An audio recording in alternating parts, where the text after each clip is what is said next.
mageze nasanze Yago aryamye ariko bako ninjira akora ko ntago bibukaga gahunda nayifitanye nawe. Sorry kubw'amahirwe nawe ati rero Yago twadufitanye gahunda imeze gutya na gutya ahubwo mwamubwira ko ndi hano ku muryango tukabonana kuko nta muntu uremereye kumusura. So mpageze Yago nsanga ararwaye aranga ati bro ndifuza ko dukorana nkagufasha kugira ngo nawe ujye kuri YouTube wikorere numva ko cyakintu cyo kwikorera n'ubundi kigarutse. Aranga ati ndabizi ko ushaka kwikorera ariko please mfasha ndarwaye kandi nkeneye kusigarana channel yanjye mu gihe ntari nakira neza uburi gukora. Narabikoze turakorana bigenda neza.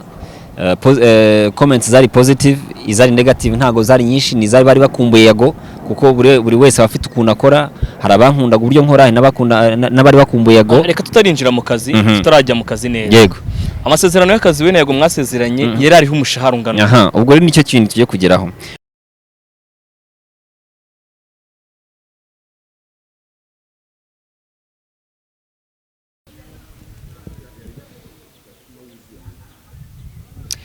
Reka nkwifurize kugira ibihe byiza cyane aho uri hatandukanye hirya no hino ukunda imyidagaduro y'u Rwanda by'umwihariko uri mu Rwanda cyangwa se uri hanze y'u Rwanda ariko ukunda imyidagaduro mu Rwanda.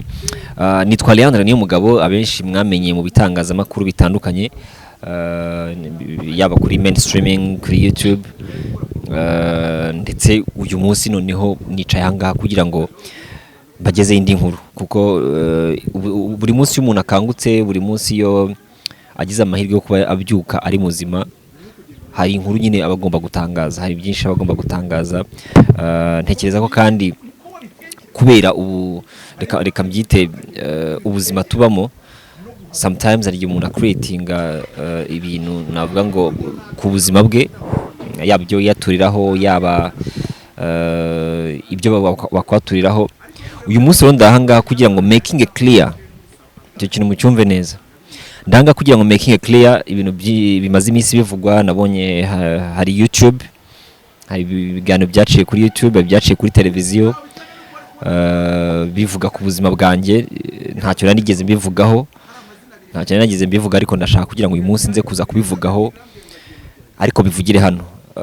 Reka mbanze guikaze kwanza kuri Leya Entertainment. Ni channel ngiye kuzajya ngaragaraho cyangwa se mubonaho ibiganiro bitandukanye. Uyu munsi ndakora ikiganiro mu buryo bubiri.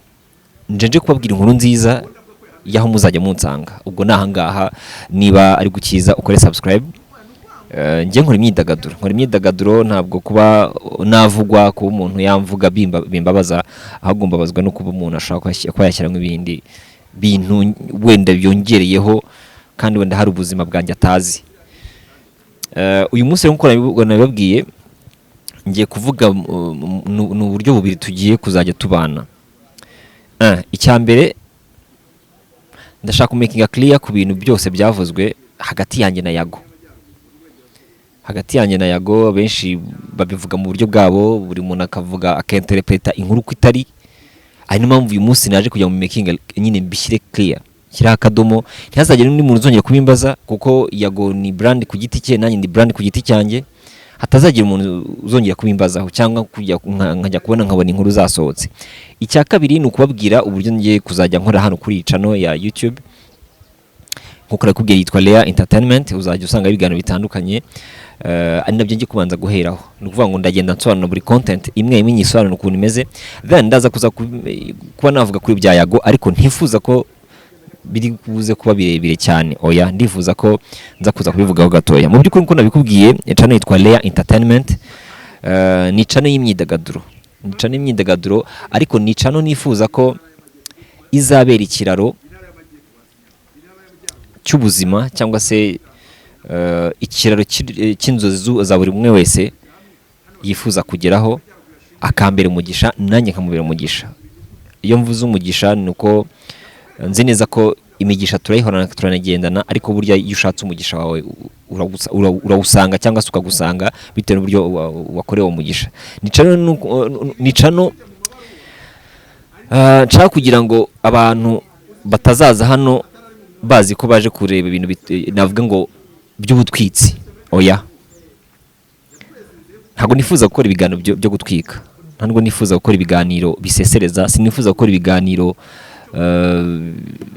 bivuga ku bandi, ntabwo nifuza gukora ibiganiro birimo amakimbirane, sinifuza gukora ibiganiro birimo amacakubiri, sinifuza gukora ikiganiro kizagira ukibangamira. Ahubwo ndifuza ko nkora ibiganiro nk'uko nabivuze bigira uruhare mu guhindura ubuzima bw'abaturarwanda cyangwa se bw'abanyarwanda muri rusange, ku buryo uzajya uza kuri cano uvuga ngo uje kuri cano uzi ibyo uje kureba, kuko abantu bakora mu buryo butandukanye. Ushobora kuba ukunda umunyamakuru runaka ukamukurikira kubera ko umukunda, wenda ukunda vibes ziwe, undi akaza nanone hano aje kureba ibiganiro nkora kubera ko nyine nawe akunda vibes zanjye cyangwa se akunda ibyo nzaba ndi gukora. So mu gihe rero umuntu wese yifuje ko anshyigikira cyangwa se mu gihe umuntu wese yifuje ko nanjye nakora cano yanjye, ndabizi ni igihe kinini abantu bansabye ati kuki udakora cano yawe, kuki udakora cano yawe. Iki nicyo gihe, reka mbivuge gutyo, nicyo gihe niba arankundaga kuri TV10, niba arankundaga kwa Yago, niba arankunze ku ma social medias, niba ukunda umuziki, kuko ndabizi ko abanyamuziki benshi turabana kandi tuzanabana n'ubundi nahangaha, ushyigikire nanjye ushyira itafari ku buzima bwanjye, reka mbivuge gutyo. Umfashe kubaka, reka mbyite ubundi buzima. Iyi ni cano itazaheza umuntu uwo ari we wese, ubwo ndaza kuza kubisobanura nabyo ko ndageraho ndi busobanure content. Ni cano itazaheza buri muntu wese ahava akagera, upfa kuba gusa ufite ikintu runaka wabwira umunyarwanda, either experience, either analyse, either ukeneye ubufasha. Ibyo byose ndaza kuza kubisobanura muri content ndibuze kuza kubabwira nshaka gukoraho. Uyu munsi rero turi tariki 19/20, turi tariki 20 nibwo ntangiye urugendo rwa YouTube. Suko kuva kera ntari mfite YouTube channel, suko kuva kera ntifuje kuba nakwikorera, ahubwo reka mvuge ngo inkoni hirigere, reka mbivuge muri ubwo buryo. Kandi abizi neza ko tuzabana neza nkuko nabikubwiye. Nuza hano we expectinga amatiku cyangwa se we expectinga yegere, oya, ntago tuzabikoraho.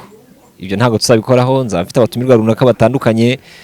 Hari abantu utazabona, reka bivuge muri ubwo buryo, babatwitse, cyangwa se nshobora no kumuzana w'umutwitsi ariko akaza mu yindi shusho utari umenyereye, kuko ntago nifuza ko iyi cano iba cano cyangwa se iba indiri y'amatiku. Oya, niba uzi ko uje kuri Leya Entertainment, ubwo uzaba uzi ko uje kureba ibiganiro bifite icyo byakumarira mu buzima bwawe, byahindura ubuzima bwawe, cyangwa se uje kureba ibiganiro runaka wowe ugiye gukurikira, cyangwa se content ndi bukubwire izatuma ejo n'ejo bundi umwana uri kwiga itangazamakuru uyu munsi arikora mu buryo bwa kinyamwuga, arikora mu buryo bwiza. Ndifuza ko nkora itangazamakuru rifitiye sosiyete nyarwanda umumaro nk'uko nabivuze. Ndifuza ko nagira uruhare mu kuba nahindura ubuzima bwa benshi, cyangwa se namwe mukagira uruhare mu kuba mwahindura ubuzima bwanjye biciye mu biganiro nzakora nk'uko nabikubwiye. Ni byiza ko uyu munsi showbiz iryoha, ndanabishyigikiye cyane ko haza nk'amatiku za beef n'ibiki byose, ni byiza ko bibamo biryoshya showbiz. Ariko buryo ugiye kureba usanga kenshi agatwiko katinjiza ntacyo kamara. Niba uje gutwika kuri cano yanjye, ntabwo tuzakorana cyane, kuko ngiye nkeneye ubuzima buhindura ubundi buzima, cyangwa se ibiganiro bihindura ubundi ubuzima bw'abantu. Apana kuza hano ushaka kunyereka ko hari amatiku ufitanye n'umuntu, hari ibitagenda, uje kurega. Ntabwo hano rwose ari kuri RIB, ntabwo uzaba uje kurega. Ibyo byose hari uburyo bicamo, mu buryo bwa kiyobozi cyangwa se mu buryo buri diplomatique. Hari uburyo bikorwamo, ukaba wajya kurega umuntu mu gihe mwagiranye ikibazo, ariko si ahangaha bizabera. Ahangaha hazaza umuntu ufite icyo agiye kubwira abanyarwanda gifatika, reka bivuge neza, gifatika. Kuko ahangaha hazaba ikiraro nk'uko nabikubwiye cyo kugira ngo duhindure ubuzima kuri Leya Entertainment. Ubu umuntu aribaza ngo uzakora izihe content zituma hataza nk'amatiku, hatazamo wa mwiryane, hatazamo bya bindi byose abantu bari kubona muri showbiz. Nibyo nzabikoraho, ntabwo navuze ko ntazabikoraho, ariko nzakora uburyo bwanjye ku buryo ibyo bintu bitazagira ubibangamira ndetse nanjye ubwanjye bizagira icyo bimarira. Iyi channel nyitangiye from scratch. Nivuga from scratch ni uguhera hasi.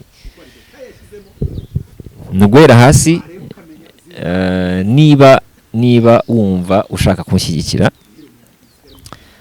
so ugire umwanya kugira ngo ukore subscribe, share, comment, ibiganiro biza ubirebe. Kuri Instagram nitwa Leandre Rwanda, kuri Twitter nitwa Leandre Rwanda, n'ubundi Facebook ni Leandre Rwanda. Muzabona amadetayi yose munsi y'ikiganiro. Nimero nkoresha kuko sinzayihisha rwose, umuntu uzifuza ko tuganira azamamagare tuzavugana nta kibazo, nzayishyiraho ntimuzagira ikibazo. Ntabwo ndi selfish ku buryo ntashobora kwitaba umuntu umpamagaye, kuko no mu bintu nzi neza ko nkora neza no kwitaba. Ariko numpamagara hari icyo ugiye kumbwira, nzakwitana n'umutima mwiza pe. Ariko numpamagara ugiye kumbwira ibintu bitumvikana by'amatiku cyangwa se byo ntashoboye kuba nagukorera, ntabwo nzabikora. Kuko mu buzima bwanjye sinjya nemere kwizeza umuntu ibitangaza cyangwa se kwizeza umuntu ikintu azakora. Ibyo ndi bukubwirire hano nzabikora, ariko bivuze ngo ntabwo ngewe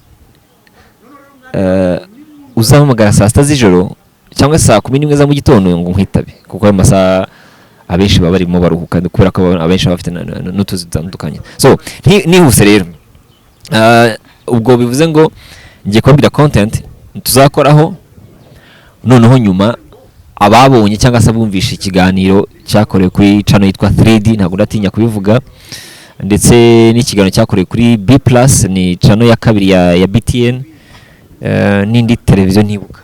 Ako reya mbere yuko tugeraho ngaho reka nkubaze akabazo kamwe. Yego. Niki kitumye ufata umwanzuro wo kureka gukorera abandi ubwawe ukaza kwikorera? Mu by'ukuri ni nabyo ndibuze kuza gusobanura ku ntangiro y'ikibazo cyanjye na Yago. Abantu bise ikibazo ariko batazi impamvu nyine yabyo. Bivuze ngo impamvu ntangiye kwikora ni iyihe. Ngiye nasezeye TV10, nubwo ndibuze kuza kubirambura imbere nasezeye TV10 ngiye kwikorera. So bivuze ngo uyu niwo mwanya kugira ngo mfate urundi rugendo nze reka byite ku mihanda YouTube, ariko mu by'ukuri kuva kera mfite inzozi zanjye zo kwikorera. Usibye n'ibyo ndaza kuza kubabwira n'ibindi ntekereza, dreaming nk'umuntu wifuza kuba nagira igitangazamakuru cyanjye nkuko nabikubwiye, kikaba ikiraro cyo kugira ngo haboneke abandi banyamakuru beza mu gihugu. Ndibuze kuza kubirambura n'ubundi muri content nanigiye kubabwira.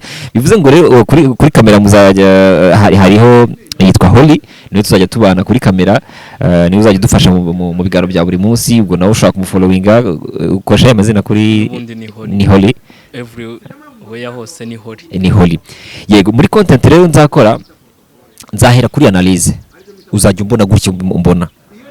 Ubwo ni analyze nzajya mperaho, ubwo nzashyiraho n'iminsi, ntabwo ndabipanga neza ariko nzashyiraho iminsi kubyuza ngo uyu munsi kuwa mbere n'urugero uraza uje kureba analyze z'icyumweru, kuwa kabiri wenda tuzajya dufite exclusive interview. Ibintu nk'ibyo tuzagenda tubipanga, nzajya ngenda bibabwira mu kiganiro ko bizajya bikurikirana.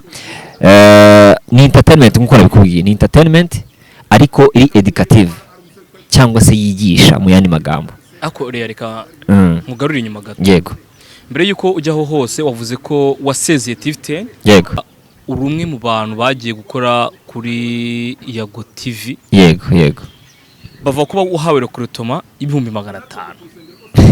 Ibyo byose nimba biri honest, ariko niyo makuru byose ndagira ngo use gusubiza abantu benshi ako kantu. Yego, nge wowe nitumara kubabwira iyi content tugiye gukora, kuko niyo segment ya kabiri. I think imbere yuko tubwira content wakatubwiye like oya ubuzima bwawe butumye uza gukora iyo content. Ibyo byose ndabwiye humura, kuko ni content ntago ni nyinshi, ni content nkeya. Ndababwira ukuntu ngiye kuzaza developer noneho niturangiza duhita tujya kuri ibyo ngibyo. N'ubundi ndabizi neza ko buri muntu wese arifuza kumenya ngo Leandre na Yago bapfuye iki.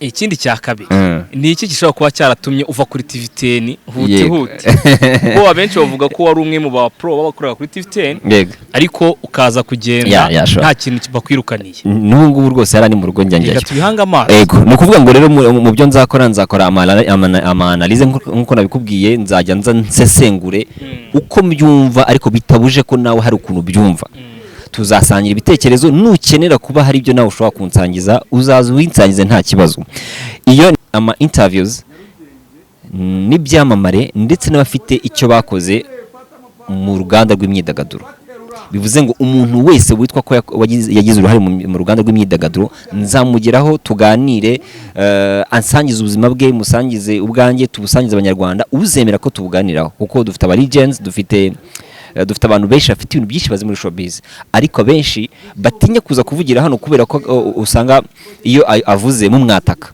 ariko ndabasabye reka mbibyisabire nk'umunyamakuru wabigize umwuga ndabasaba ko byibura nyaboneka ntimuzatake abantu nzaba nazanye okay ashaka kuvuga ikintu ntucyumve nk'ukuri kucyumva ariko koresha ikinyabupfura mu buryo bwo kumukosora no kumugarura mu bitekerezo yari afite uko ni kumitekereza sha kubona ibintu bitangiye kungaho bizaba amahoro yego ariko bizaba amahoro hamwe na Nyagasare bizaba amahoro izo exclusive interviews nzazikorana n'abantu bose nzakorana n'abastar abaririmba abakina film aba comedians ngewe ndi abantu babanye n'abahanzi imyaka myinshi ndetse n'abaseneaste imyaka myinshi n'ubwo turacyari kumwe urwo rugendo rwo tugozonya n'ubundi turusubukure umustar wese muri iki gihugu uzi harimo n'abanyapolitike ariko abanyapolitike uburyo nzabazana rero biratandukanye hari benshi bifuza n'urugero reka ntange nk'urugero hari benshi bifuza kumenya ngo James Kabarebe yidagadura ate nyine bigenda bite nyine mu gihe ari muri weekend n'urugero adafite akazi sport akunda ni nyine utuntu nk'utwo nzamuzana yego nka public figure w'umunyapolitike ntabwo nge nzinjira muri politike ahubwo twe tuzajya muri ya myidagaduro yacu n'urugero ngize nk'amarwe nkahura nka his excellence nakwifuje kumenya ngo nyine nka playlist ni iyi urumva tugasohoka muri politike kuko si ibyanjye ngiye nkora entertainment ariko tukamuzana muri ya shusho kugira ngo tumenye ngo uyu muntu hari abanyapolitike benshi hori ushaka kubutabizi hari abanyapolitike benshi bacuranga gitari bazi umuziki ibyo byose babizi banabireba banabikurikirana ariko twege tutabizi kubera ko nyine twe tubareba mu ishusho ya politike twumva ko nyine ari uko nguko kandi ngiye nzabahereza ingero turacyari kumwe nzabahereza ingero nyinshi hari abanyapolitike benshi nzi rwose bacuranga gitari bazi piano nyine bazi na entertainment cyane so ibyo byose nzabikora muri ma exclusive interviews nzagerageza nyine guhuza ubwo buzima bwa entertainment n'ubuzima bwabo ariko tutarengereye ngo tujye kuba najya muri politike ko sinzayijyamo rwose nimutegereza ko nzajya muri politike ntabwo bizashoboka so indi content nzakoraho nkuko nabibabwiye nabwiye ko nifuza ko Leya Entertainment iba ikiraro cyo guhindura ubuzima yaba ubwanjye ndetse n'abankurikira bivuze ngo hano hanze hari abantu benshi babaye hari benshi bakeneye guhindurwa ubuzima nkeneye gukora content ikora ku buzima bw'abantu nimbivuga gutya mu byumve neza ikora ku buzima bw'abantu cyane none abatishoboye reka mbivuge muri ubwo buryo hari abana benshi hano hanze bavuye mu mashuri hari abana benshi hano hanze bari ku mihanda hari abadamu benshi bafite ubuzima bubagoye mfatanyije namwe iki kintu mucyumve neza mfatanyije namwe tugiye gufatanya kurema sosiyete nyarwanda yishimye biciye kuri Leya Entertainment icyo kintu mucyumve neza ntekereza ko ni na content nkuru kuri ngewe kuko personally nkunda iyo ngize ikintu mfasha umuntu kabone ubwo cyaba gito ariko nkakimufasha umutima wanjye urabohoboka ko numva hari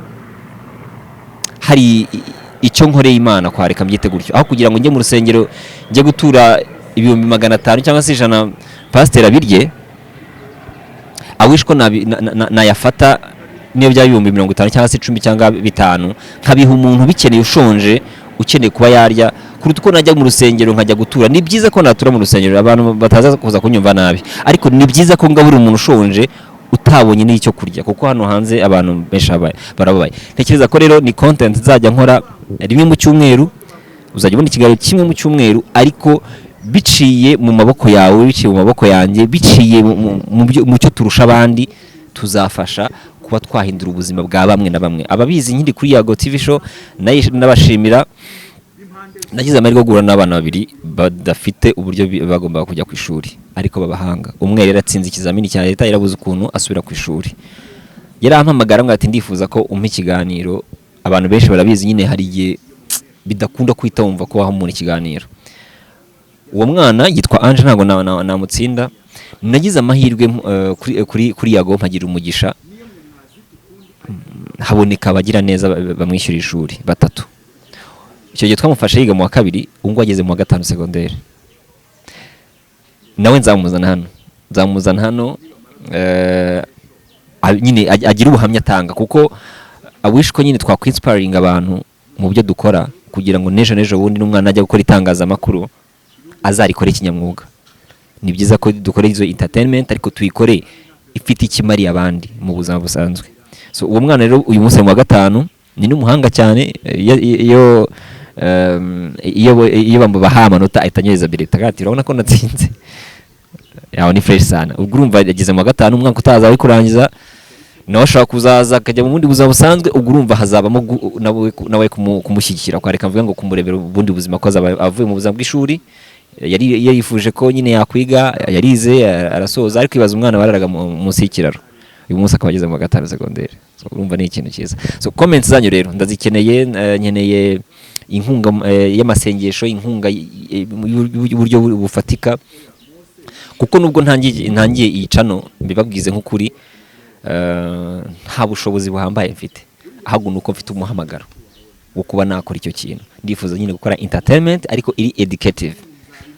Wowe uri ahantu hirya no hino ku isi, uzaba uri kureba iyi channel, uzaba uzi kuje kureba entertainment ariko yigisha. Ntabwo bizakura ko dushobora guseka, ntibizakuraho ko dushobora kublaga, ntibizakuraho ko nyine twakwidagadura, ariko mwibuke ko ari entertainment iri educative. Hantu uzaza uri kwa. So nubwo buryo rero ibyo biganiro bya charity nzabikora rimwe mu cyumweru. Nyagasana azamfashe, amu ubushobozi, amaboko, n'imbaraga zo kubikora. Kurabizi n'umubiri ari gihe unanirwa, kuko ntakubeshya imihanda tugiye kuyiruka. Uri nabimubwiye mbona nagize ubwoba, ariko umuntu wese uzifuza kubona kuri Leya Entertainment uzamubona. Ikindi yandika comment tuvuge ngo dushakire uyu muntu, nzamushaka paka muzanye, kuko muri Rwanda umuntu ntekereza ko wagorana kumugeraho ni His Excellence. Ariko nawe ntazaba abona ko turimo dukora umurimo mwiza gushyigikira societe nyarwanda, akabona ari ngombwa, biranashoboka. Ngiye ntakubeshye, nizere ko nzamukoresha interview. Ntimunyumve nko kwikina, ariko ngiye nzamukoresha interview. Reka twikomereze. Kuko nimpora nawe nifuza nyine kumenya nawe byinshi ku buzima bwe, kumenya uburyo nawe yidagadura. Nabonye akunda biyari, nanjye nkunda biyari. Akunda imikino myinshi. Nabonye akavideo kasohotse ari gukina biyari, numva ndishimye cyane cyane. Wow, burya His Excellence ashaka no gufata umwanya agakina biyari. Biyari abantu bayitekereza ko ari umukino wo mu kabari, umukino nyine uraho, ariko bibaze nk'umukuru w'igihugu iyo agiye kuruhuka agakina biyari. Ubwo ni kimwe mu nanjye mu byo namubaza rero. Nkanifuza ko wenda one day nazabona iyo interview. Ubwo tuvuye muri ibyo biganiro bya charity, bivuze ngo nzajya ngenda nshaka umuntu ufite ubuzima butameze neza, ubuzima umuntu wese akeneye kuba yavamo, cyangwa se ubabajwe no kubona umuntu arimo, yaba mu buryo bw'amafaranga. Hanga reka nse nk'ubisobanuraho gatoya. Ni ukuvuga ngo ushobora gufasha umuntu mu buryo bw'amafaranga, ushobora kumufasha mu buryo bw'ibintu bifatika, ushobora kumufasha mu buryo nabwo. Hari abantu hano hanze bakunda gufasha, nanjye ndimo. Nyagasana azampe rero ubushobozi bwo gufasha abantu benshi, bangirireho umugisha, ku buryo mvuga ngo abantu bagiriye umugisha kuri Leya Entertainment, cyangwa se bangiriyeho umugisha ko Leya ni abbreviation y'izina ryanjye, ni Leandre. Nubwo ushobora kubyumva ukunda, ariko ni Leya Entertainment. N'ubundi ni mfite na music label yitwa Leya Entertainment. Bivuze ngo n'ubundi hano ndi umukozi wa Lea Entertainment ariko ni ibyanjye, nabyo mbisobanure, ni ibyanjye, nta wundi muntu tubifatanyije. Bivuze ngo ushaka kuzagira umugisha kuri Lea Entertainment cyangwa se nanjye nkakugira umugisha, byose birashoboka twese dushyize hamwe. Iyo charity rero nkuko nabivuze, ushobora kuba ufite uburyo bw'amafaranga, ushobora kuba ufite uburyo bw'ibikorwa cyangwa se bw'ibifatika. Ibyo byose nibyo tuzakora. Nzajya nshyiraho aho ngaho nimero, cyangwa se n'umuntu twakoranye ikiganiro nkashyira nimero ye, niyo bitaca iwanjye bigaca kuri uwo muntu direct, ni byiza cyane. Ahasigaye no dufatanye kubaka societe yishimye nkuko nabivuze, nicyo mparanira, ni nacyo nishimira ko uyu munsi itangazamakuru ryamaze gukura, itangazamakuru ryamaze kubira irindi ku buryo umuntu, nishimira ko iyo umuntu akoze ikiganiro nk'abantu bishimiye kuba bamufasha. Ni byiza cyane kandi tuzakomeza umutima, kuko ngiyewe ngira slogan ivuga ngo ubundi umuntu muzima aba akwiye kurangwa n'ubuntu, ubumuntu, umuntu muzima akwiye kurangwa n'ubuntu n'ubumuntu. Ibyo bintu ko ari ibiriho bifite, iyo ubonye hari ikiri kubabaza umuntu nawe urababara, kuko n'urugero njye ntabwo nakwifuza ko navisha amaraso umuntu. So niba wumva rero utabikora, ubabazwa no kubona hari uwavukijwe uburenganzira bwe muri ubwo buryo. So rero ni ubwo buryo nzabikoramo, tuzafatanya kandi ndabizi neza ko bizagenda neza hamwe n'Imana. Nk'abantu mwe, niba uri umujene ujye usengera ubuzima bwawe byibura, ese hore ujye usenga Imana. Ushaka gusanga ariko hari nk'iniga zidasenga, ushaka kutajya mu rusengero ariko jya ufata umwanya niba waba umunota umwe wiragiza Imana, kuko birafasha. Birafasha. Ushaka kuba hari ahantu usengera runaka, ni byiza. Hari n'undi naho asengera, ntago na blaminga ngo umwe n'umusilamu, undi n'umukatolika, undi n'umudivantiste, oya. Icyingenzi nuko musenga Imana imwe kandi mugahuriza mu gukorera Imana. So niba rero uzi Imana, uba ugomba kuba ufite urukundo, ukunda, kandi utifuza kugira mugenzi wawe nabi. Content ya kabiri rero ari nayo content, ubwo ni ya gatatu. Content abantu banziho cyane, ubwo ni ya kane. Hari analyse, hari exclusive interviews, hari charity. Iya kane niyo ngiye kuvuga, ni ijyanye na talent. Mu by'ukuri ni abantu baterwa gahinda kenshi cyane no guhura n'umwana w'umunyempano ariko udafite support. Ubwo ndavuga mu kugira ngo igihe wumva indirimbo y'umuntu ukumva uwo muntu yakabaye ari umusitari, yakabaye abanyarwanda bamuzi, yakabaye nyine hari ahantu ageze. Nkuko nabikubwiye, aha hantu hazaba Bridge of Talents. Bridge of Talents ni nako kazaba kitwa ngo ni Bridge of Talent, cyangwa se dushobora kwita Talent of the Day, nta ribi. Ariko nzajya nzana umuntu ukwiye ko umunyarwanda amuha ugutwi akamwumva, cyangwa ashobora kuba ashushanya, ashobora kuba aririmba, ashobora kuba abyina, ashobora nyine talent yose nzamuzana hano. Kuri bwa buntu n'ubumuntu dufite, uzaba ashoboye ko yagira icyo amufasha, either muri management, either mu kuba yamukora ibihangano, either kuba yamugurira iyo portrait yakoze, buri kintu cyose nzamushyira hano mu murebe, ahasige mubashyire mu biganza, mubwira ni uyu ni umuntu nazanye, ahubwo ku muntu wumva afite umuhamagaro kuba yamufasha. So ushaka kumufasha mu buryo bw'amafaranga, mu buryo bwo kugura ibihangano, mu buryo bwose bushoboka. Ndabizi neza ko iyo umuntu afite talent aba akeneye ibintu byinshi. Nkanjye mba muri music management. Mw'abanyarwanda mwe gukora indirimbo biravuna mw'abantu, nimba babwira mu byumve, indirimbo ziravuna ku rwego rw'uko umuhanzi ashaka kurara amajoro agakora video amajoro, hakaba n'igihe footage zibuze, hakaba n'igihe kubera ko wenda ataramenyekana director akamusiragiza cyangwa se producer yagira kuri televiziyo cyangwa se ku maradiyo, ugasanga rimwe na rimwe bamwimye ama interviews, bamuciye amafaranga. Nta muhanzi hano nzaca amafaranga kugira ngo mu interview, nta n'umuntu nzaca amafaranga kugira ngo dukorane interview hano. Icyo kintu nanibagiye kukivuga kibe clear. Nta muntu hano nzaca amafaranga ngo mpa 50 cyangwa se 100 ngo kugira ngo dukorane interview. No. Reka. Gusa ngikora kuri TVT no mu bindi bitangazamakuru, hari uburyo umuhanzi mukorana cyangwa se umuntu mukorana agakorwa ku mutima n'uburyo wamufashije. Uwo muntu naza ntanambwire ko agiye no kunyeza amafaranga akayama, ntago nzabura kuyakira. Icyo rwose nacyo nkivuge neza, kuko ishimwe ntago ryitwa ruswa. Okay, hari umuntu ushaka kubidefinisa mu buryo bwe, ariko njye nta muntu nzaka amafaranga kugira ngo dukorane. Gusa ni wifuza kuvuga ngo uyu muntu ndifuza ko nkuko yabereye umugisha abandi, ndifuza ko dusangira, it's okay, ntago nzabyanga. Ariko trust me, nta muntu numwe nzahamagara hano tugiye gukora interviews cyangwa se tugiye gukora interview ngo mwaka amafaranga. Never been. N'abantu twakoranye yaba ku maradiyo no ku mateleviziyo, uwo nigeze kwaka amafaranga kugira ngo mukine cyangwa se mwakire, aze kwandika muri comments avuga ngo ngiye wanyatse amafaranga ya naye kugira ngo unyakire. Maze mu itangazamakuru imyaka 13.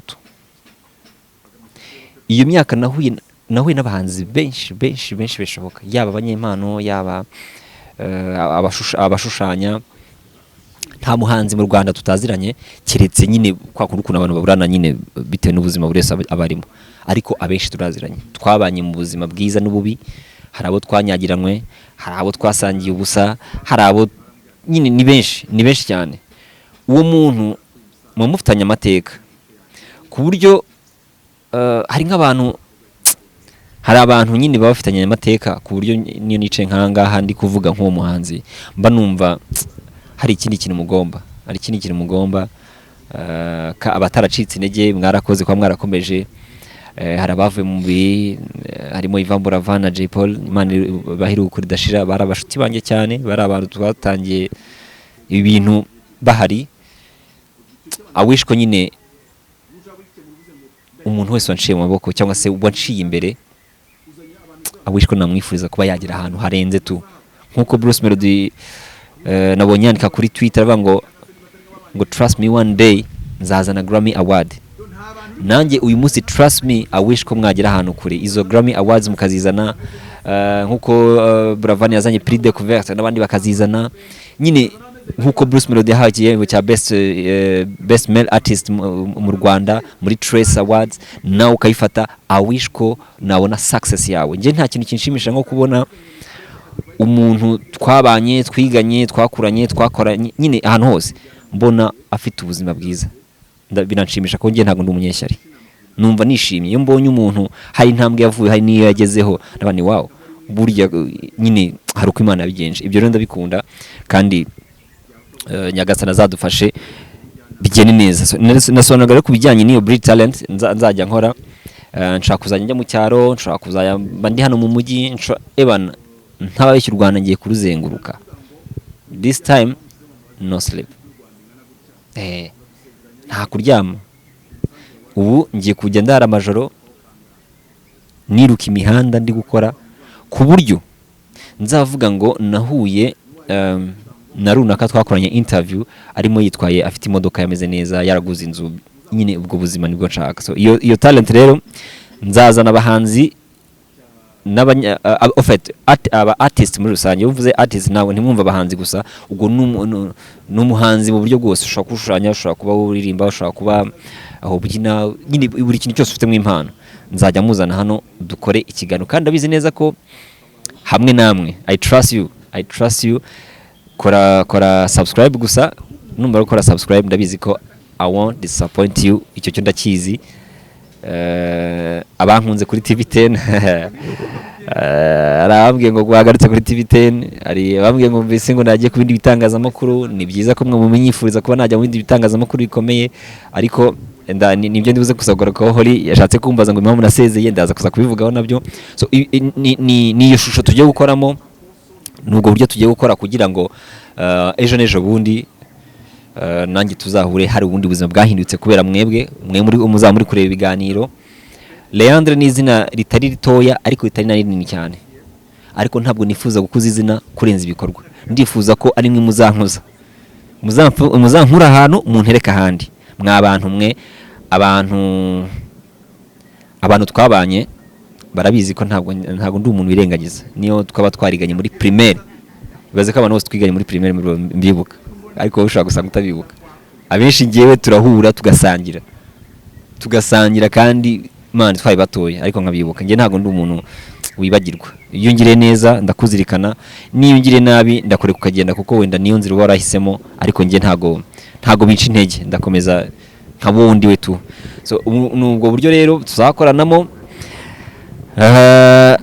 I wish ko buri umwe wese, buri munyarwanda wese wumva afite icyo akeneye kunsangiza, ushobora kuba ari ubuhamya, ushobora kuba ari experience y'ubuzima, ushobora kuba ari inama ushaka kugisha, ishobora kuba ibintu byose dushaka ni content.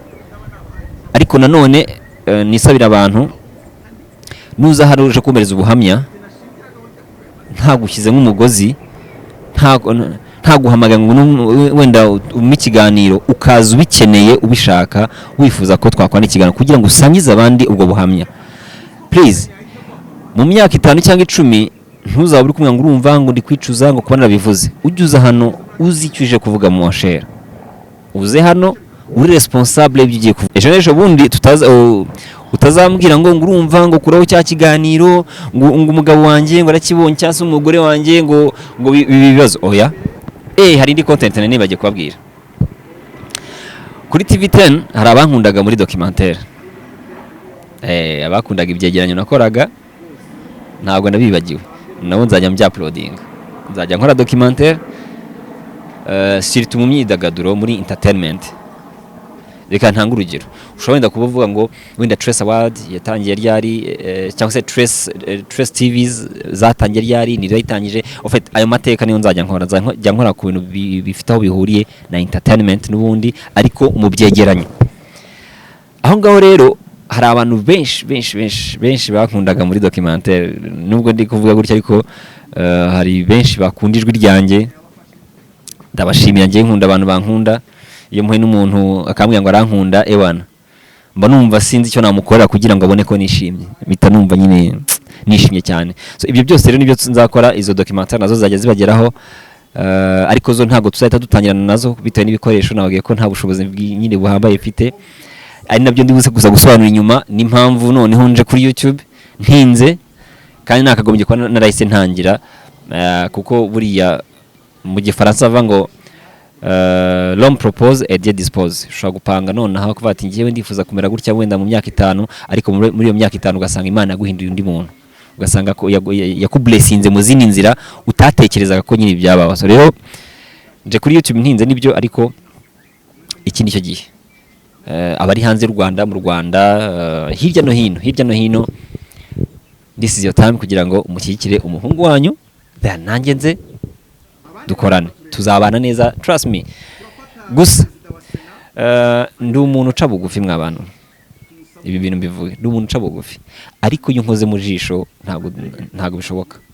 Ubwo nyine duhita mbuni muntu, dushaka kutarwana, dushaka kuba nta kubwira nabi, ariko nanjye nshaka kugira indi reaction itari nziza, kandi hari indi shusho mbonaga. Musubize ngo rero tuzirinde ko tuzakubanaho intugu, ntituzabane nabi. Numbana neza nzakubana neza, numbana nabi nzakuri kugende, ko nagariho azariho muyoboro wanjye nifuza kubamo, kuko hari n'uburyo mbayemo. Ibyo byose rero nkuko nabibabwiye, nkeneye ubufasha bwanyu kuri subscribe.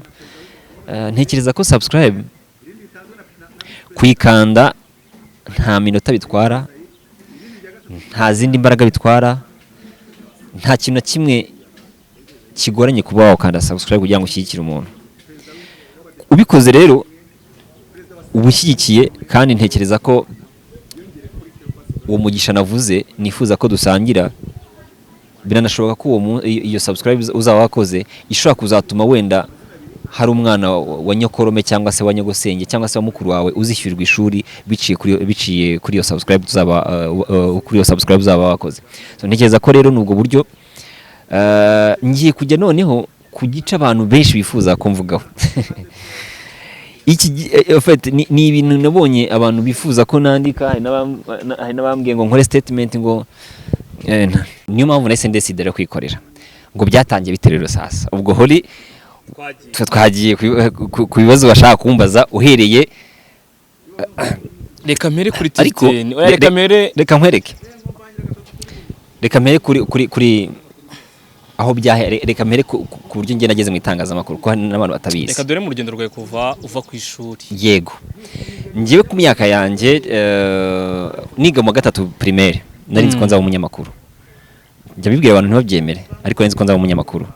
Mbikesha n'umupapa n'umubyara wanjye akora muri RBA yitwa Janvier Murenzi, nango natinya kubivuga. Nari umwana muto cyane icyo gihe, yari umwarimu aza gusezera ubwarimu ajya mu itangazamakuru. So yarankundaga nanjye mukunda. Icyo gihe yigisha arya mfataga nyine kwa kuntu ufata akana ukakajyana ku ishuri. So abenshi bari bazi ko ndi umwana we. Icyo gihe rero ndi mutoya yasezeye ubwarimu ajya mu itangazamakuru, rimwe nza kumubona kuri televiziyo. Ariko mbona kuri televiziyo nanjye numva ko ngomba kuza umunyamakuru. Urumva ku myaka nari mutoya cyane ariko ndi umwana ucecetse cyane ariko cyane handi narishaye ku rwego rw'uko nanjye n'ubu ngubu yabimbaho ndi umuntu ushaka guceceka cyane. Uwo mpapa rero yagiye ageze kuri televiziyo ndamukunda. None bikubitana ko namukundaga nkiri umwana yanyitagaho. Ndavani wow, ngomba kuza umunyamakuru. Ubwo ndimo ndihuta ntabwo hari ibyo ntari buvuge kubera nyine igihe ngeze muri 6e primaire nagiye kwiga ku kigo cyiza Nyiramahirwe, njya kwiga ku kigo cyiza cyitwaga EPG ni École des Parents de Gisenyi, ko nge mu rugo ni Gisenyi. Ndi umugoyi ntabwo nahavuye ariko narahakuriye kuko jenoside ikirangira nibwo twese tujyayo. So ubwo nkimara kurangiza primaire nahise njya kuri icyo kigo cyitwa EPG École des Parents de Gisenyi, mpiga tronc commun, mpavuye njya muri ESIG njya kwiga indimi. Nahize mu wa 4, ESIG barayizi ni École Islamique de Gisenyi. Nahize umwaka umwe mpavuye mpita njya kwiga mu Rutsiro, ubwo hitwa Groupe Scolaire Bumba, niho narangije secondaire mpabona diplome y'umwundimi. Ubwo nize indimi n'ubuvanganzo, niga icyitwa FK, ubwo ni English, French and Kinyarwanda. Reka tutaravugaho gato. Tubwire gatonya, uri kwiga muri ibyo bigo byose wigeze byuza ugerageza umwuga cyangwa se ugeze kuba wavuga nk'amakuru? Yego, aho niho ngiye kugera sasa. Icyo gihe niga muri muri Groupe Scolaire Bumba. Bakoraga amakuru asanzwe, bagakora amakuru asanzwe, bakagenda bakavuga wenda ngo ibishyimbo byashiriye, abafunze inguni, ibintu nk'ibyo. Ubwo nigaga icyo gihe mu wa 5. Ngewe rero kugira ngo buri nakundaga itangazamakuru, nari connected n'abanyamakuru bamwe na bamwe bakora ku maradiyo. Ntago wabyemera. Niga secondaire. Ikintu cyabaye naravuze ariko ubundi ni gute njya kuvuga ibishyimbo byashiriye, ni gute njya kuvuga ngo muvera yapfumutse. Hari ibyo nshaka kuvuga bishobora kuba byakwenteresa abantu ku kigo. Icyo gihe nasabye umwanya ndabyibuka ariko wa 5 mbabwira ko ngomba kubabwira amakuru ya showbiz. Naraye ijoro ndi guhamagara uri munyamakuru wese nzi, narisudira no muhamagaye ndabyibuka. Nahamagaye witwaga Sam, nahamagaye abanyamakuru benshi. Ikintu mbwira none uzi n'ikindi, ugiye kumbwira inkuru imwe yo muri entertainment, navuga kuri rassemblement. Yego.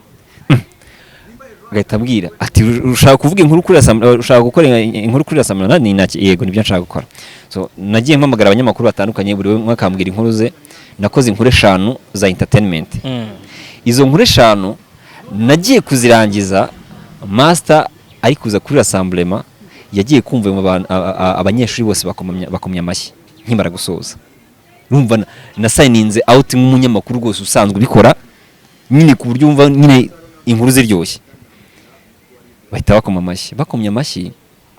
Nahise numva ubwoba nagize ubwoba bw'ibyo ba expecting ko nongeye gukora. Urumva ndacyari mu wa 5, ariko byampaye task none yo gukora ibindi cyane. Ubwo bahise bampa kujya nkora amakuru ya entertainment, twayitaga showbiz news kwa 5. Ubwo ni nkayakora. Muri uko kuyakora niho natanye none usasa kujya mu ndani yo gukunda itangazamakuru. Icyo gihe rero kubera ko nigaga muri Rutsiro, hari radio yitwa Radio Isangano. Radio Isangano twabasabye urugendo shuri, ari nanjye ubisabye. Ubwo yari Media Club isabye ko tujya gusura iradiyo.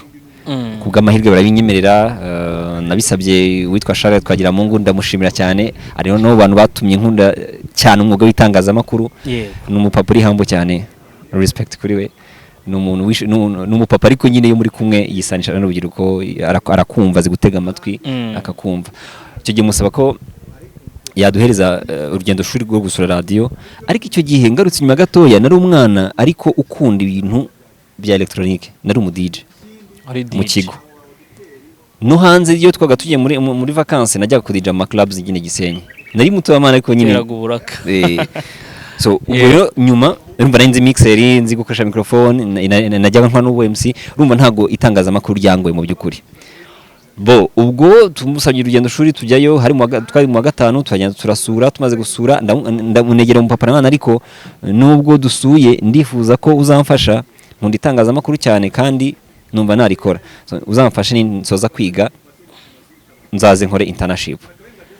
Bo uwo papa arabinyemerera ngati nusoza kwiga uzambwire, amereza nimero nzarika agapapuro, kumva umunyeshuri ntabwo yemerewe telefone, nubwo nyuma naje kuza kuyiga ariko ntabwo yarayemerewe. Agapapuro agenda kabika koko, nkabika nayo banandi bava ngo imvura itagwa, handi ngo karamutse kabuze naba ndaburije. Nkisoza kwiga rero naramuhamagaye, none rero ni wa mwana wabwiye ngo nasoza kwiga azaze umufashe kubona internship.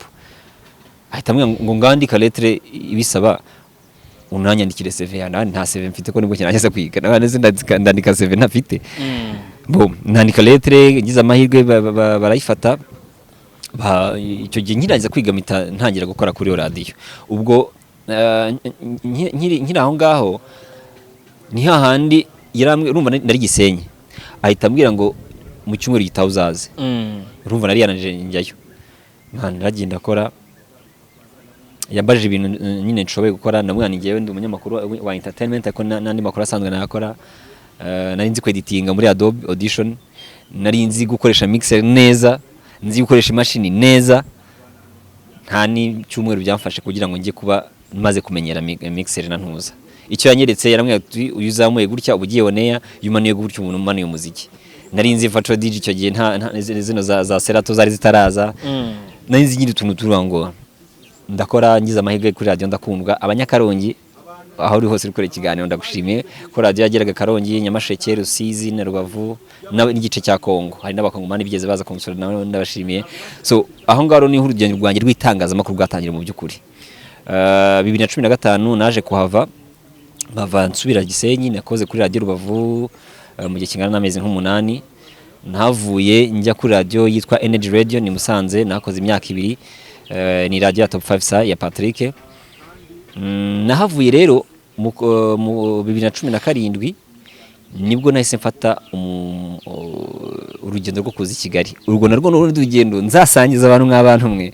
Uri hari igihe umuntu bata umuntu yaragafashe sha, ariko ntago n'urugendo rwoye kuri ngewe. Ubwo n'ubuhamya. N'ubundi buhamya. So ubwo ndazangera kuri TV10 nshiye mu ncamake buryo nageze kuri TV10 rero nagiyeyo mu by'ukuri nta muntu nzi numwe usibye Kate Gustave, ariko nawe twahuraga mu bitaramo kuri akumva nari muri entertainment na bastizo, ariko stizo ni wari kigenda. Icyo gihe nagiye kuri TV10 nta muntu mpazi, trust me, nta muntu nyine mpazi n'uyu numwe. Kate Gustave nabwo urumva ntago twavuganaga. Ikintu cyabayeho nageze kuri TV10 icyo gihe byari ryari 2018 mu kwezi kwa kabiri, no mu kwezi kwa mbere ko natanye mu kwezi kwa kabiri. Mageze nasanze umukobwa kuri reception uyu munsi ni inshuti yanjye, reka ashaka kuba atabyibuka. Narabwiye ngo nje nitwa gutya nje gukora, ndashaka ikiganiro kuri TV10. Arandeba, se ushaka ikiganiro kimeze gite? Bitangiye ndashaka kugira ngo mpure na boss kugira ngo tuvugane icyo kiganiro, ariko mu by'ukuri ntacyo nari mfite. Wenda ubwo ngo bazamenye ukuri, nta kiganiro nari mfite cyo kubahereza mu by'ukuri, nari nje kugira ngo byibura mbone na boss mwe kubita imbere. None umukobwa arambwira ati se hano ko hari ba boss benshi ndamenya nk'orienta kuri nde. Ubwo hari umuyobozi wa radio na televiziyo ari Jado Castar, hakaba na CEO ari we Nyagahene, hakaba n'ushinzwe programme, aho bose ni ba boss. Arambwira ati muri aba bantu ukeneye monde. Bitangiye rero ngiye mfite ikiganiro nshaka gutambutsa kandi nshaka kugira ngo cyishyura, ntabwo nzi uwanyoherezaho. Ahita anyohereza ku mugabo, ahita ambwira ati rero ntago Kasitari mwabonana kuko we ntago ari byo ashinzwe, nta nubwo Nyagahene mwabonana, ahubwo reka nkohereze ko ubishinzwe, ushinzwe amakuru n'ibiganiro. Anyereza ku mugabo witwa Eric Utuje. Ndagushimira mugabo we, iyo cyose urabizi ko njya gushimira Eric Utuje. Rero namugeze imbere nani rero nyine kubw'amahirwe Eric hari ibiganiro bya Pax Press, abantu barabizi twajyaga dukora. Icyo gihe hari ikiganiro nigeze gukora cya Pax Press ko baba bahuje amaradiyo yose, yaranze izina ariko atarabona umuntu. Ndamwibwira, amaze kumwibwira nifite external iri ibiganiro byanjye yana byose, n'ubwo ndacyayifite iri ibiganiro byanjye byose, kuko ngiye iyo twakoraga ibiganiro ku maradiyo wa recordingaga n'inkuru nagiye nkora byose biriho. Rero rero Eric mfite experience ingana gutya, nzi ku editinga video, nzi ku editinga audio, nzi gukamera, nyine mugura utuntu twose nzi. Mfite experience ingana gutya mu itangazamakuru. Icyo gihe mfite experience igeze muri myaka nk'7, yego ni nk'7-8. Kandi mfite experience, so mfasha njyewe ndatangira mutampemba, nimusanga ndo gukomeza gukorana namwe muzagire gute, muzamakaze mwabantu mwe. Iryo jambo ryo namubwiye. Nahaje ariko wa gatatu aramwe ngo azansubiza. Kubw'amahirwe Eric yaragiye yumva bya biganiro ko yetse akora copy kuri machine. Ubwo hari ndi gutaruka nzavuga mu kindi kiganiro. Kwa gatanu yarampamagaye aragati biti ati nisa umeze neza, ati aturi tayari gutangira se, nabane ndi tayari, kuko urumva ngiye cyo nashakaga ko ari kugira ngo bampe airplay nyine bambone. Cyo nyina bagenya Mirambo ko kwa Gisimba, urumva niho nahitiye. Urumva radio yabaga hehe ku Gishushu. Urumva umuntu udafite akazi no gutega n'ibiki byose, izo ni izindi strago nazo nzababwira. Ubwo Eric yaronga ati rero ngiye guhuza n'ushinzwe entertainment, ubwo yari Kate Gustave, ati ngiye kumuha nimero zawe araguhamagara mupange, kuko urumva nari nzi utuntu twinshi nshaka kwapplika. Ubwo Katera yampamagaye ariko gatanu ati bite ni sawa, ni Kate Gustave nani ndakuzi na nimero nari nsanzwe nyifite, ate atoke. Urumva twa tuziranye ariko nyine atari bya kure, ariko nawe ndamushimira ko yaramfashije muri TV10, yaramfashije cyane, ari mu ma journalist seniors dufite mu Rwanda, kandi waramfashije warakoze. Hari n'abandi nzanye nshimira. Ubwo Kataranga ateruze n'ikindi, hari press conference yayindi nakubwiye nakoze interview, umuntu bakamugira nyine bikarangira bitagenze neza. Aranga ati hari press conference iyaranje ubone ikintu bita kamera ni machine. Okay, iyaranje ubone kamera. Nabwiye umujamo wanjye yitwa Robin. Ndagushimiye bro, no umusineaste yandika aba film, ndamushimiye nawe. Nahamagaye Robin, ndamubwira ni Robin uzi n'ikindi, yari afite Mark 3 Mark 2, nani ugiye kumfasha gufata ikiganiro. Ikiganiro giye kumfasha gukora nicyo kiri bumuhesha akazi cyangwa se kikakanyimisha. Yampaye kamera, amani machine byose. Arangira arambwira ati genda wirwane y'umuvandimwe. Ndamushimira ko yaramfashije, warakoze cyane. Naragiye mfata ikiganiro, maze kugifata urumva yari nkaho yari test Kate yarampaye cyangwa se Eric yarampaye. Arambwira ati ikintu bizanye ari ku cyumweru, ari ku cyumweru cyagomba gukora muri 10 tonight. So nuko nageze kuri TV10 rero mu magambo make, wenda ibindi nzagenda mbi developer mu bindi biganiro nzakora. Wari wambaje uti niki cyatumye usezera kuri TV10? Nabwiye ko mfite imyaka myinshi mu itangazamakuru, nakozemo abenshi twarakoranye, abenshi twarahuye, abenshi twarasangiye, abenshi nyine turaziranye. Hari igihe kigera umuntu agakura, reka mbivuge muri ubwo buryo. Hari igihe kigera umuntu agakura, ari nabwo utekereza kuba ugiye kujya mu zindi nshingano, ko buri wese agena izindi nshingano. Byageze igihe rero ndavuga nti igihe kirageze, ndakuze. Nabiganijeho HR wa TV10, ndabanira ngewe ndifuza kujya kwikorera. Icyo gihe mbimubwira agira ngo ni blague, ndabana ariko ndabishaka. Icyo gihe mu gusezera nasezeye ngiye kwikorera. Ibi bintu mbivuge kandi be clear, ntabwo Yago ari watumye nsezera TV10, s'il vous plaît mu byumve neza. Ibi bintu mu byumve neza, kuko nabonye abantu nyine babizanamo amanalize menshi, bakakiramo n'ubucucu bwinshi. Man, sometimes tujya kwanaliza, analyze ikintu ufitiye fact, ariko mu by'ukuri 500,000 zari nyinshi. Tangiye kuri ugarutse kuri kaga 500,000, nta kibazo ndabigeraho nabwo. Mu by'ukuri nasezeye TV10 ngiye kwikora nkuko nabibabwiye ngenda mfite ibikoresho byanjye kamera machine recorder byose bifite icyo gihe nsezera ufite yagoye ambwiye gusezera ndi muri process yo gusezera ariko still ngomba kugira gute kujya kwikorera icyo gihe rero nta nubwo Yago wanyandikiye nandikiwe na mukuru we witwa ntabwo ndi kwizera ko yanyandikiye kuri WhatsApp hari nka saa 7 z'ijoro aravuga ati Nyarwanda rwaye cyane cyane ko mubonana so nk'umuvandimwe wanjye rero nakoze ibishoboka byose nari mfite akabari i Remera yego abantu benshi barahazi kitwa Gacil Zone nubwo naje kugafunga urumva nari nkiri mu kabari ndimo gukora ibintu byo mu kabari mbona message bitamwandikira ngo nakugeraho none atuze mu gitondo rero telefone Yago nta yari iriho byarunga ko wa muntu tudakominikana kora ko Yago ntabwo yakoreramo gukoresha telefone ngeze urumva ubwo ni story ndende uburyo nageze kwa Yago urumva Yago yari yarimutse aho narinzi nasanze atari hakiba yaragiye gutura ahandi hantu so byabaye ngo nkora ibishoboka byose kugira ngo ngere kwa Yago mugezeho ubwo hari amadeta ndi gusimbuka kugira ngo ikiganiro kitaba kirekire cyane mageze nasanze Yago aryamye ariko bako ninjira kora ko ntago yibukaga gahunda nari mfitanye nawe sorry kugamahirwe nawe ati rero Yago twadufitanye gahunda imeze gutya na gutya ahubwo mwamubwira ko ndi hano ku muryango tukabonana kuko nta muntu uremereye kumusura so mageze Yago nsanga ararwaye aranga ati bro ndifuza ko dukorana nkagufasha kugira ngo nawe ujye kuri YouTube wikorere numva ko cyakintu cyo kwikorera n'ubundi kigarutse aranga ati ndabizi ko ushaka kwikorera ariko please mfasha ndarwaye kandi nkeneye kusigarana channel yanjye mu gihe ntari nakira neza uburi gukora narabikoze turakorana bigenda neza comments zari positive izari negative ntago zari nyinshi ni zari bari bakumbuye Yago kuko buri wese afite ukuntu akora hari abankunda uburyo nkora n'abari bakumbuye Yago reka tutarinjira mu kazi tutarajya mu kazi neza yego amasezerano y'akazi we Yago mwasezeranye yari ariho umushahara ungana ubwo rero nicyo kintu tugiye kugeraho urumva Yago yari arwaye ku buryo ntago umuntu mwari mugiye gukorana wamubwira ngo haguruka tujye gusinya kontra ariko hari akantu biretse ndakubwira ukuntu byagenze yarambwiye ati ngewe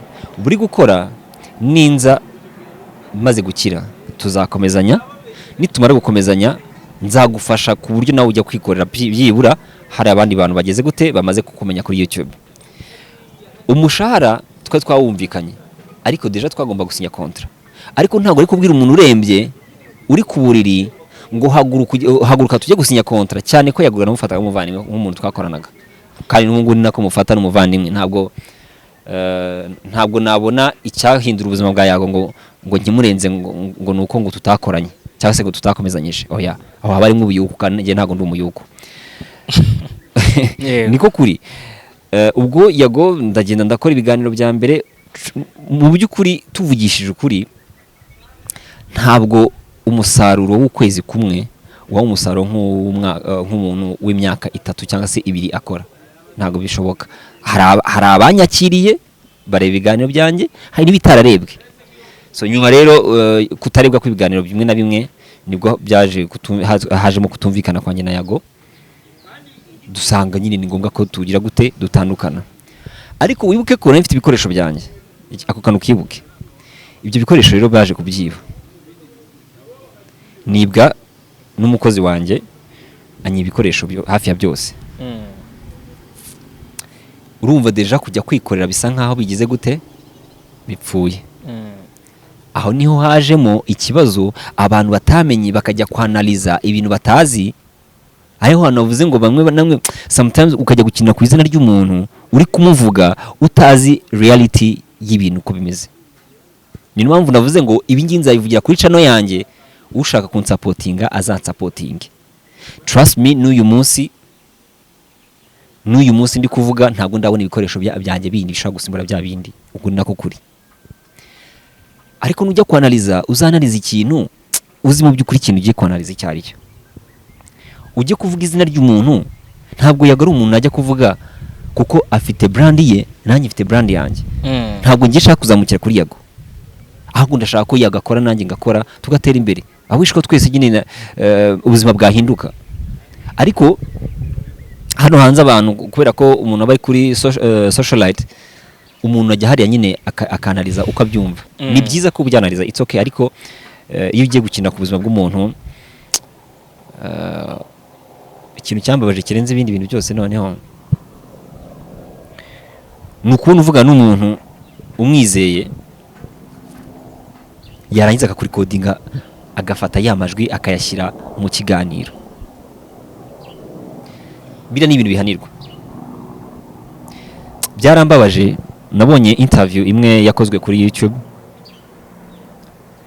bari kuvuga ngo ngemerewe nabi, ngo ndashonje, ngo ubuzima bumeze nabi, bashaka kuntabariza. Nani bro, ntabwo ndi umuntu wo gutabarizwa. Abagomba gutabarizwa ni benshi, ntabwo ndimo. Nibyo koko ntabwo ubuzima buri nka bwa bundi uko bwari bumeze kera, sibyo?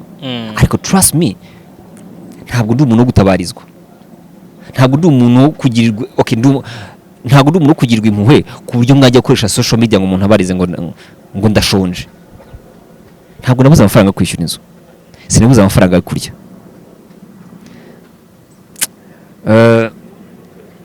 Abagize amahirwe yo kunsura, nari ntuye Nyarutarama, nimutse ejo wageze aho nimukiye, nari ntuye Nyarutarama. Ubwo watura Nyarutarama ubuzima bujegajega. Kandi hari wavuze ngo batwubakaye Nyarutarama tureba twubakana za Gacuriro. Watura Nyarutarama ntabwo ubujenjetse mu byakuri. Ntabwo ubufete maze umwaka urarangiye. Umwaka n'amezi nk'abiri. Reka tuve kuri icyo kibazo utangiye gukirakariramo. Oya, impamvu nyine hari igihe umuntu akuvuga ikintu. Hari reaction utangiye kugaragaza atari nziza. Oya, nyine kugira ngo umuntu aclearing ibintu bro, sometimes hari umuntu aba mwiza. Wa mwiza cyane none umuntu akumva ko ari faiblesse. Ako kote faible yawe niyo uyizi, ntago ari uyizi. So urumva aho Nyarutarama nari mpamaze imyaka 3 n'amezi yego imyaka 2 n'igice. N'impamvu nimutse aho nimutse, hari impamvu nahimutse. Wowe urayizi. Nawe wenda ntago ibintu byose ari ngombwa kubishyira muri social media. Ariko iyo ugiye kuvuga ngo umuntu ngo arashonje, umuntu witwa Godfather yaramamagaye abimbazaho ngo bashaka kugira ngo bankorere ngo space ngo bantabarize. Ndani bro, come on. Ntabwo ndi umuntu. Ntabwo ndi umuntu ugwa ngo ahere hasi. Icyo cyumucyumve nko kuri. Umugabo nubwo agahaguruka. Kuba mutarambonaga mu itangazamakuru mu mwaka wose ushize ntabwo bivuze ko naguye ku buryo ntagaruka. Icyo cyo rwose tucyumvikane nk'ukuri, kuko buri wese afite uburyo abayeho. Hari ibindi bintu ndimo gusetinga bro. Waba ushonje ukaba ufite music management, ukaba ufite label possible. Nababwiye ngo ubuzima bushaka kuba utari bwa bundi ko bwari bumeze kera, ariko nanone ntabwo ndi gutabarizwa bro, mbayeho. Warangiza ukajya gukina ku izina ry'umuntu.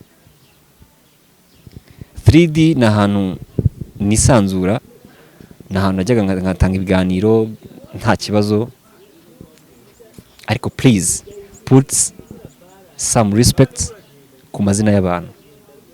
Kandi ujya kuvuga ikintu nyaboneka ukivuge ugifitiye fact. Ejo n'ejo bundi tutazapfa amaronko kandi turabavandimwe. Awishwa 3D yakora igatera imbere, nabyo mbifuriza. Ariko nimujya gukora ikintu muzatekereze kuri impact bizagira ku buzima bw'umuntu, kuko kujya gutabariza umuntu, mfite imiryango bro, mfite abavandimwe, mfite hirya no hino. Ibaze kujya kubona ukabona nyine ngo bankore GoFundMe ngo ndimo ndatabarizwa bro. Hari abakeneye ubwo bufasha bro. Batiti Brown barahari, batakaje ubuzima mu myaka 2 yose ishize. Abo bantu bose bakeneye ubufasha, sibyo? Ngewe ubufasha nakenera ni nkuko nagwa amana bro, uzi n'ikindi si mu 5,000 cyangwa 10 ukayama nkareba ko narya n'urugero. Ariko ntabwo ndi umuntu uvuga ngo njye kuba umuntu nyine njye kubiciro ry'imigani hanze. Urumva bro, ngewe nubwo navuye kuri TV10 nsezeye, nubwo twatandukanye na Yago, nari ifite izindi company nkorera. Ngiye nambazaga imodoka, ntari company nakoranaga nayo ngiye nkora car rental. Ntabwo nigeze nandavura. ahubwo icyo nemera cyo ni kimwe, abafana banjye cyangwa se abankunda kuri TVT no mu biganiro barambuze, icyo cyo ndacyemera kuko ngiye hari ukuntu nteye iyo mbona nta kintu cya danje ndibuvuge ndabura rwose ukagira ngo ntago mbaho, kuko nyine mbabona ntacyo mfite navuga. Uyu munsi mpamvu naje kwicara ngaha nuko nzi neza ko hari icyo ngiye gukora, hari impamvu ndi buvuge. Ariko biratangaje kubona wowe wajya ahantu ukajya kwanaliza ubuzima bw'umuntu utazi. Nabonye ku ma social medias bavuga ati ese kuki utasoma commentaire, soma commentaire cyane ku buryo ni ikiganiro nshaka kuba ndi kukireba ndi guscrollinga ndi kwireba ama commentaire. So hari ama commentaire ari positive, hari ari negative, hari n'ibindi ndi kubaka, urumva ndimo gufasha umuvandimwe neza kugira ngo tulaunchinge ya podcast yiwe kubw'amahirwe namuzamushyikira yitwa Kaboss Entertainment. Nyine ibyo byose ndi gukora ntabwo nicaye kabisa. So uyu munsi ndashimira ko ngiye gutangira YouTube channel nkuko nababwiye, hazaba ari iwabo w'umuntu wese wifuza gutanga ibyubaka u Rwanda, bishimangire ni ibyubaka u Rwanda. Mugende mushyigikira umuntu wese, cyakora umuntu uzaza hano ashaka kuzana ibyo navuze hepfo by'amacakubiri y'urwango, ingengabitekerezo ya jenoside, ibiki ntabwo nzamwihanganira. Kuko impamvu ntazamwihanganira, hari aho u Rwanda rwavuye, hari naho rugeze, hari naho turwifuza nk'urubyiruko. Ntabwo twifuza rero ko twabona umuntu dusubiza inyuma. Mu gihe uje kutwubaka tuzaguha umwanya, ariko mu gihe uzaba uje gusenya ahubwo tuzagusenya ari wowe. Tuzashyira hamwe nk'Abanyarwanda tugusenye kugira ngo iyo ngengabitekerezo cyangwa se urwango urugumane muri wowe, cyangwa se runakuvemo kwanza. Tuzashaka uburyo ibyo biganiro tuzajya tubikora. So rero ndabizi neza ufite ibyo ashaka kumbaza kuri iyi issue. Ahubwo reka ngaruka inyuma gato. Nshobora kuba ndi umwe mu bantu bamaze iminsi kuri social media ndetse n'ibibazo byakowe byo gutandukana n'umukoresha, bishobora kuba byarambayeho. Bamwe bifuza ko najya no kuri kamera nkavuga, ariko ubu si wo mwimerere wanjye. Abenshi banze inyuma ya kamera, nta muntu urambona amaso ku yandi cyangwa wageze se ndi umuntu nakubonye, ntabwo wambonye kuri kamera. Honest ntabwo ndi kuri social media ngo mbone. So abantu benshi nagize issues zo kubabaza, bambwiye ko byibura uri umwe mu bantu bahatana bakagerageza. Ndagerageza, ariko nkibaza ngo niki gituma byibura ufata umwanzuro kumva ko wakikorera. Ko turi mu minsi mibi by yego, ni ukuvuga ngo njyewe uko nakubwiye ntabwo ndi mu itangazamakuru kubera nyine amafaranga. It's my passion, ni ubuzima bwanjye. Nigeze kuvuga ku itangazamakuru, sinzi niba kwa Cita cyangwa kuri 3D. Itangazamakuru ni ubuzima bwanjye, naje gusanga nta hantu harishyikira. Hari igihe nabonye offer y'utuzi twinshi twiza bro kuri offer enze ni 500 wavugaga, nkagenda nkagakora ariko bikanga. Ako kantu wankwebye. Ntabwo nagukwebye, ndabikubwira nongeye. Wankwebye nabageze umbwira umushahara mwavuganye. Twavuganye 400 ariko agomba kwiyongera.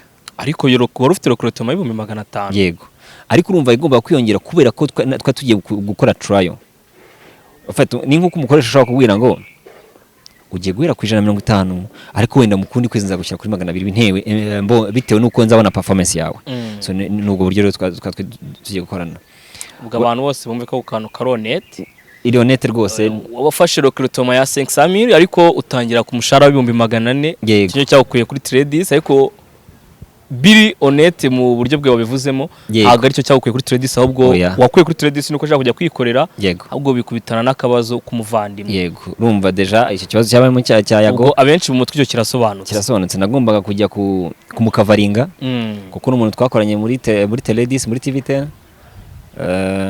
Ntabwo mu by'ukuri nkuko nabikubwiye, iyo nguwe sindambarara, ntabwo ndambarara. Ndi mu bantu bahatana tu, Nyagasana zamfashe nyine bizamire, ndi mu bantu bahatana. Kandi awish ko nakwenspiring abandi bantu benshi. Urumbaje ngo niki cyatumye noneho wumva ko wagira inspiration yo kumva ko wakikorera. Nabikubwiye ko ahangaha igiye kuba platform ishobora kugira akamaro umunyarwanda wese. Reka mbivuge muri ubu buryo: ushaka ufite content, ushaka kudevelopa, ushobora kuba uri umudocumentariste mwiza, ushobora kuba uri umunyamakuru mwiza, njyewe nshobora kuguhereza guidance tugakora tukagira amafaranga tukagira aho tugera.